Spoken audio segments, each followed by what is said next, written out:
Can I start with Chris Mepham and how he is after Friday night? It's good. Available. I trained this morning properly. No problem. Was it as you thought, cramp? Yeah, probably something like that. Good. In terms of transfer activity, is there anything happening? Anybody coming in? Anybody going out? Nothing at the moment. So we are focused on the next game, and nothing to say right now. No. On Friday evening, Enzo Lefebvre started the game, and you played him as an 11 in the end. I mean, what's your overall impression of his debut? I think it was good because he didn't play a lot from the beginning of the season, and his first connection with the team was good, I think.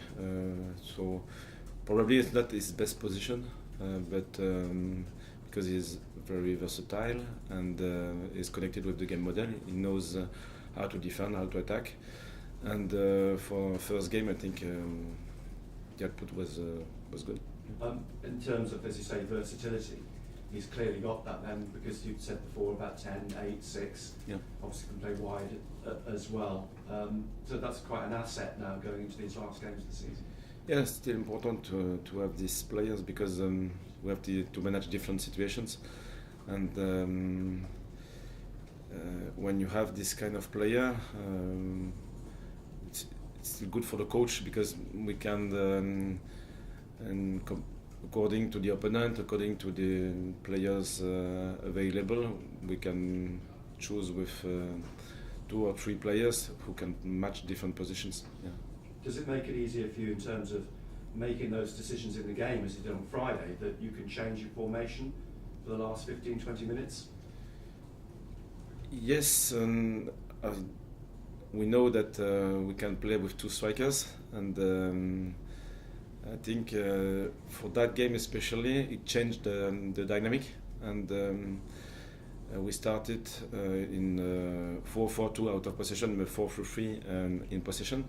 And with Eli, we have this opportunity to put a different shape and probably to provoke different situations, because with 2 threats in behind, 2 strong players, 2 powerful players like Wilson and Eli, I think the references for our game, but for our opponents as well, are really different and could be useful for us. Yeah. You've used a good word there, provoke. You did provoke Burnley into 2 penalties. You said there'd be a review of the situation with the 2 misses. Has there been a discussion amongst the players about? Yeah, sure. But now it's less emotional, and it's still better to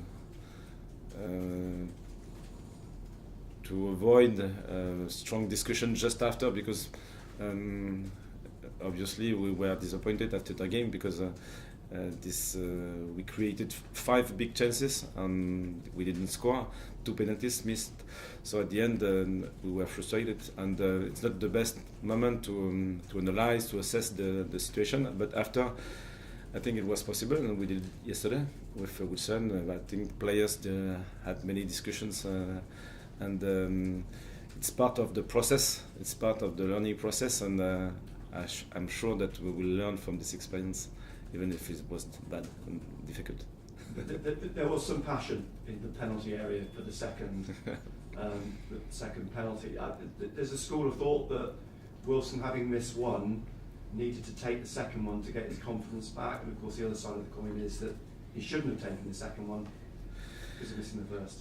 At the end, it's still easier to say that probably it wasn't the best decision, but they made a decision together, and I respect that. I have to respect that, because rather than having many hesitations, they made this decision together, and they assumed after that it was the best decision.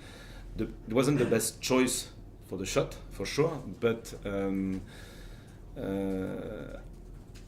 the way we want to build that team, and so far it wasn't too bad, I think, is to give them the responsibility on the pitch, and you can be successful sometimes, but sometimes it's not the case. But at the end, because they are committed, because they want to work together, and they can assume to make mistakes and to learn from these mistakes. Yeah. Does Wilson stay behind after training to take penalties now? Practice? Yes. Is he still? Is Wilson still the penalty taker? Is that decision being? We'll see. We'll see.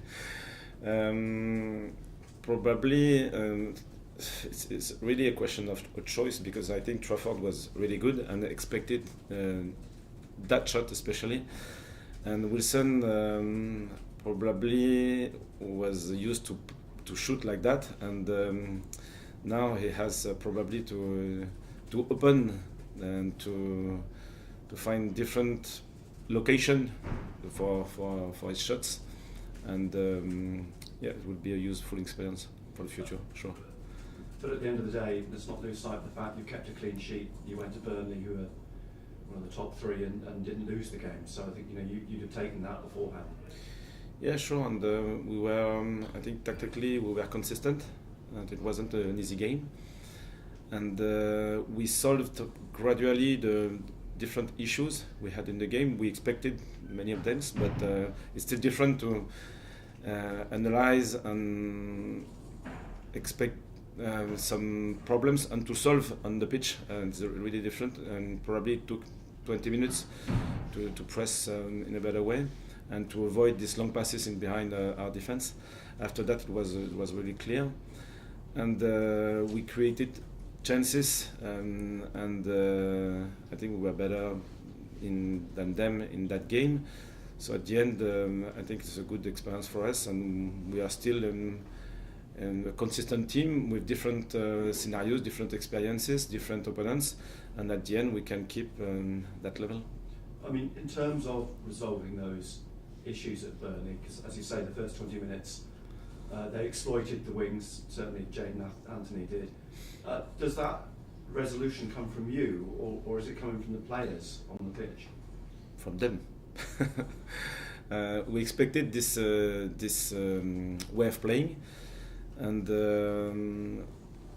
it's still it's not an easy task, because we want to press, and they try to make short passes to attract our pressure, and if we are not proactive, they can keep the ball and they can control the game. So for us it was very important to press and to be proactive in the top area of the pitch, but at the same time, when you move forward like that, we know that they can play in behind and they can threaten our wings. So still a balance between both, and probably it's easy to understand that on the screen, but to make it realistic on the pitch, it's different. And I think Trey received 3 or 4 diagonals, and Dennis 3 or 4 diagonals as well, and after I think 15 minutes, 20 minutes, it was solved. Yeah. A different sort of test at Derby. They're not on a good run, but probably offer a different style to Burnley on Friday night. Is it important now? You've seen the other results at the weekend. Your Leeds, your Sheffield Uniteds. They're winning these games against the struggling teams. It's important that you maintain that pressure as well. Yeah, sure. It will be a tough game, another tough game, another opponent, and we have to be very respectful about all the teams in that league, because even if they can have some difficult periods, they are still able to beat every team, every other team. So they are really intense. They can play different options, and in open play, in chaotic situation, they are doing very well. So it will be another tough game, and if we don't play at our best level, it will be tough. So our main concern, our main focus is to be really focus on the way we want to play that game, and especially our finishing zone, because I think we can create many chances, but at the end, if we score, I think the game is solved. But if we don't score, it's still open. And for example, at Stoke, it happened on maybe 2 or 3 or 4 situations like that in the last 10 or 12 days, games away.